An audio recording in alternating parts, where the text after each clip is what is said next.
The message to the unvaccinated is that you will not achieve any further freedom unless you get vaccinated. And a further and final message to regional New South Wales. There will be individuals in regional rural New South Wales who choose not to be vaccinated who will lose their freedoms on the 11th of October. No more freedom if you don't get the vax.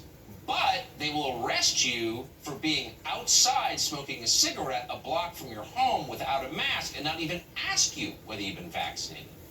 So if vaccination status is that important as a health matter, wouldn't that be the first question you ask? But they didn't even bother. Meanwhile, in the same Australian state, New South Wales, officials are telling people that whether they are vaccinated or not, they're not allowed to go to church. In the name of Jesus, lockdowns are over in the cities of New South Wales. It's unclear what passage this pastor is preaching from, but it's not the public health order. His church, the Christ Embassy in Blacktown, is in lockdown. Hard lockdown. There was no QR code on the door, costing the organisation $5,000. Each of the 30 adult worshippers fined $1,000.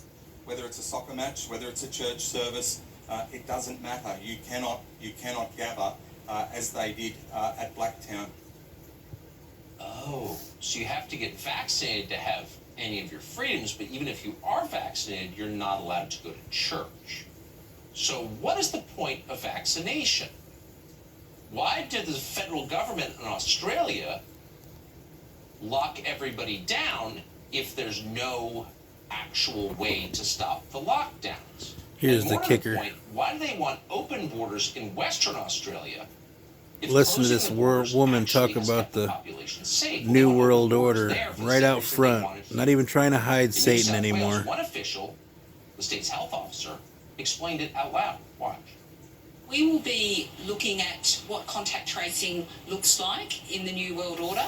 And yes, it will be in the New World Order, huh? We have a positive case there. The New World Order. She said it out loud.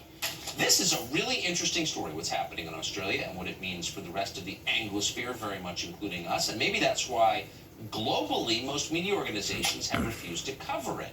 That comment, the one you just saw about the New World Order, got barely any coverage at all. In fact, it's going to get plenty of coverage now because I'm going to spread it. Ignored in the United States. Satan wants to rear his ugly head, then he can get talked about. What's happening in Australia might be instructive to us in the United States. In just 2 years, the Australian police went from raiding newsrooms to beating people in the streets. So maybe the lesson is things can change very quickly. One moment, the English-speaking world is mocking China for being dystopian and autocratic. The next moment, they're aping China and hunting people down who are 2 blocks from their own homes and smoking a cigarette. Hey, Sean Hannity here. Hey, click here to subscribe.